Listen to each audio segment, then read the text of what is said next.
আমরা বলবো আল্লাহ তুমি প্রশ্ন করার আগে তোমার একটা কথা বলি, আমারে কিছু জিজ্ঞেস করো না, আমি সব করেছি। এমন কোন পাপ নাই যে পাপ আমারে দিয়ে হয় নাই।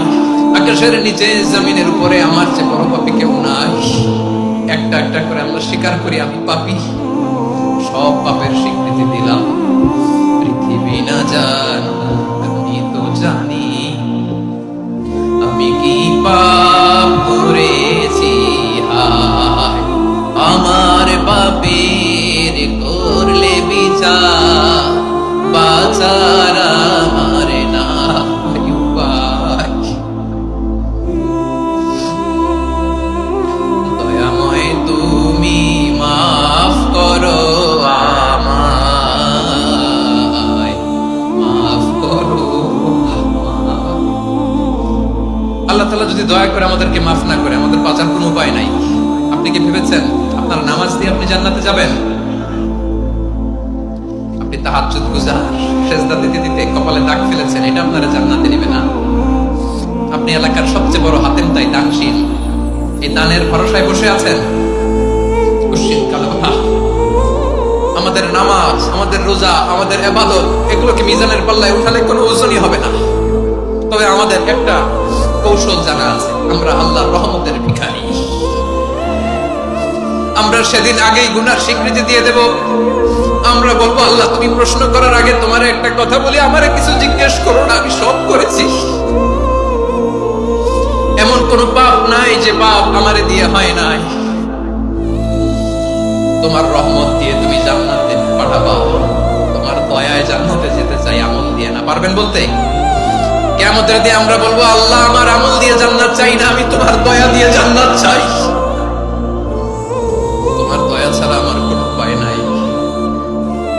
কারণ আল্লাহ যদি বিচার করে বাঁচার কারো উপায় নাই। আল্লাহ যদি বলে ফেলেন তুই এটা করলি কেন, ওখানে গেলি কেন, কোরআনে 1000 বার নিষেধ করলাম তারপরেও এই পাপে জড়ালি কেন, এরকম প্রশ্ন ছুড়ে দিলে আমার উত্তর আছে?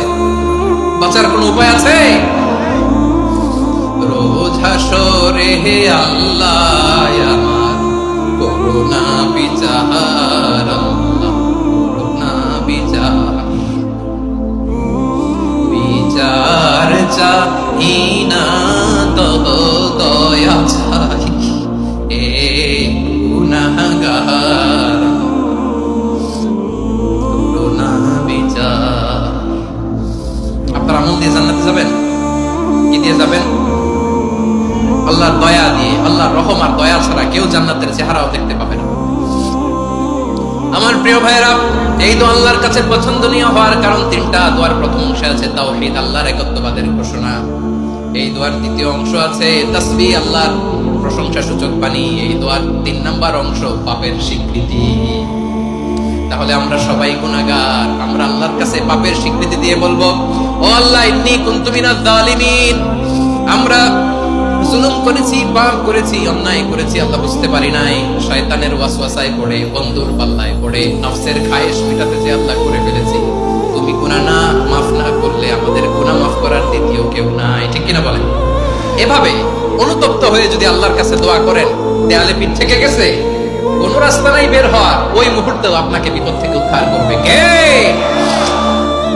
বিশ্বনবী চরম বিপদে পড়লে দুটা দোয়া পড়তেন। প্রথম হলো এটা, লা ইলাহা ইল্লা আনতা সুবহানাকা ইন্নী কুনতু মিনাজ জালিমিন। এই দোয়াটা আমরা বেশি বেশি পড়ব।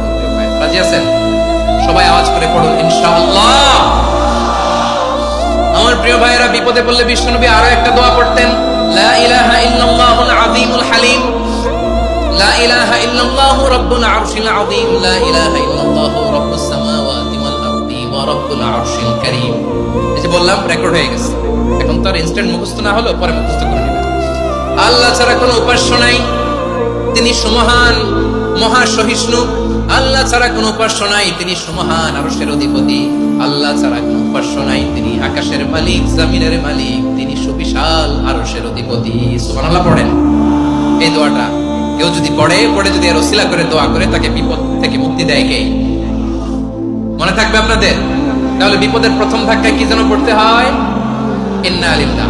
তারপরে কি বলে আল্লাহর কাছে নিজেকে সঁপে দিতে হয়?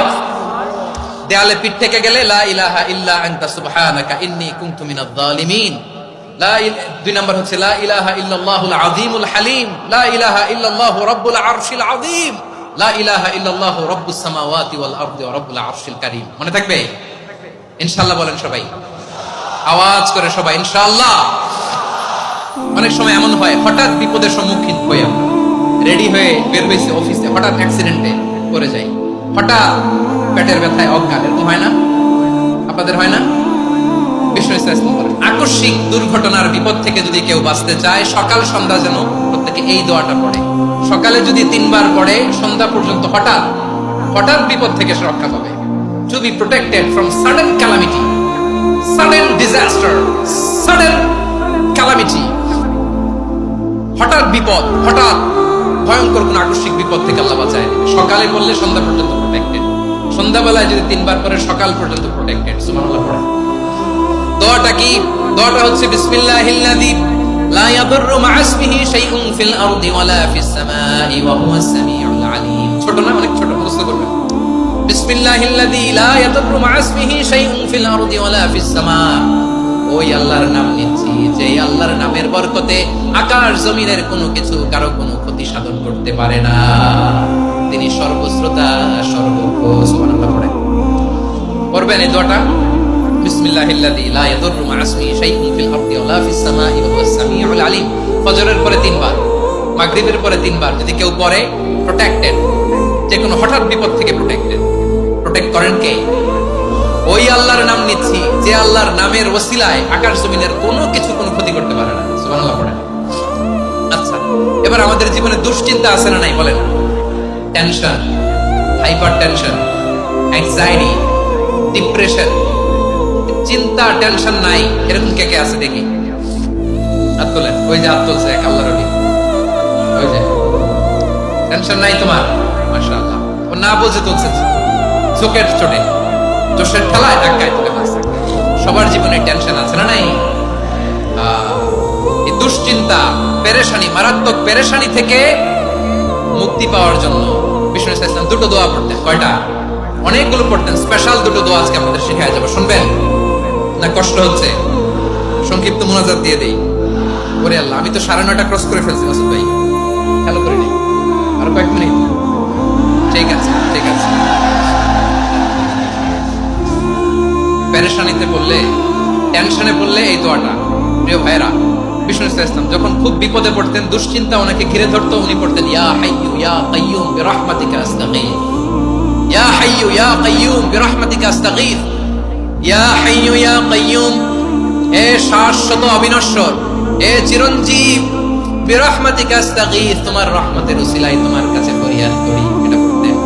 আবার আরেক বর্ণনায় এসেছে ইয়া হাইয়্যু ইয়া কাইয়্যুম বিরহমাতিকা আস্তাগীথ আসলিহ লি শা'নি কুল্লাহু ওয়া লা তাকিলনি ইলা নাফসি তারফাতা আইন। আসলিহ লি শা'নি কুল্লাহু, আল্লাহ আমার সবকিছু আপনি সেটেল করে দেন। আমাদের সব ঝামেলা সেটেল করে দিতে পারে কে? আমরা তো সেটেলমেন্টের জন্য ওই এসপি সাহেবের কাছে যাই, ডিসি সাহেবের কাছে যাই, অমুক ভাইয়ের কাছে যাই, তমুক ভাইয়ের কাছে যাই। এই দোয়া পড়লে আরশের উপর থেকে আপনার ম্যাটার সেটেল করে দিবে কে? তাহলে পড়বেন ইয়া হাইয়্যু, হে চিরঞ্জীব। হাইয়্যু মানে চিরঞ্জীব, যিনি চিরকাল বেঁচে থাকবেন, মরবেন না। আল্লাহ মরবেন? তার কোনো লয় আছে? ক্ষয় আছে? সূরা রহমানে আল্লাহ বললেন কুল্লু মান আলাইহা ফানি ওয়া ইয়াবকা ওয়াজহু রাব্বিকা যুল জালালি ওয়াল ইকরাম ফাবিআইয়ি আলাই রাব্বিকুমা তুকাযিবান। জমিনে যা আছে সব ভ্যানিশ হয়ে যাবে, নিশ্চিহ্ন হয়ে যাবে, শেষ হয়ে যাবে, সব বিলুপ্ত হয়ে যাবে, একজন ছাড়া। জোরে বলেন তিনি কে? ইয়া হাইয়্যু। আমার সাথে আওয়াজ করে পড়েন ইয়া হাইয়্যু ইয়া কাইয়্যুম ইয়া হাইয়্যু ইয়া কাইয়্যুম বিরহমাতিকা আস্তাগীথ আসলিহ লি শা'নি কুল্লাহু ওয়া লা তাকিলনি ইলা নাফসি তারফাতা আইন। এভাবে দোয়া করলে আপনাকে বিপদ মুক্ত করবে কে? এই দোয়াটা কেন পছন্দ আল্লাহর কাছে? কারণ এখানে আল্লাহর 2টা সুন্দর নাম আছে, গুণবাচক নাম, আল হাই, আল কাইয়্যুম। এই 2টো নাম আছে এখানে। আবার এই 2টা আয়াতুল কুরসির অংশ। আয়াতুল কুরসির শুরুতে এটা আছে না নাই? হ্যাঁ, আছে না নাই? তিন নাম্বার কারণ এটা ইসমে আজম। কোন দোয়াটা ইসমে আজম? যে দোয়া ওসিলায় দোয়া করলে আল্লাহ দোয়া ফেরায় না। অনেকগুলো মত আছে, সবচেয়ে ভ্যালিড মত হচ্ছে এটা, ইয়া হাইয়ু ইয়া কাইয়ুম, এর ওসিলা দিয়ে দোয়া করলে দোয়া কবুল করে কে?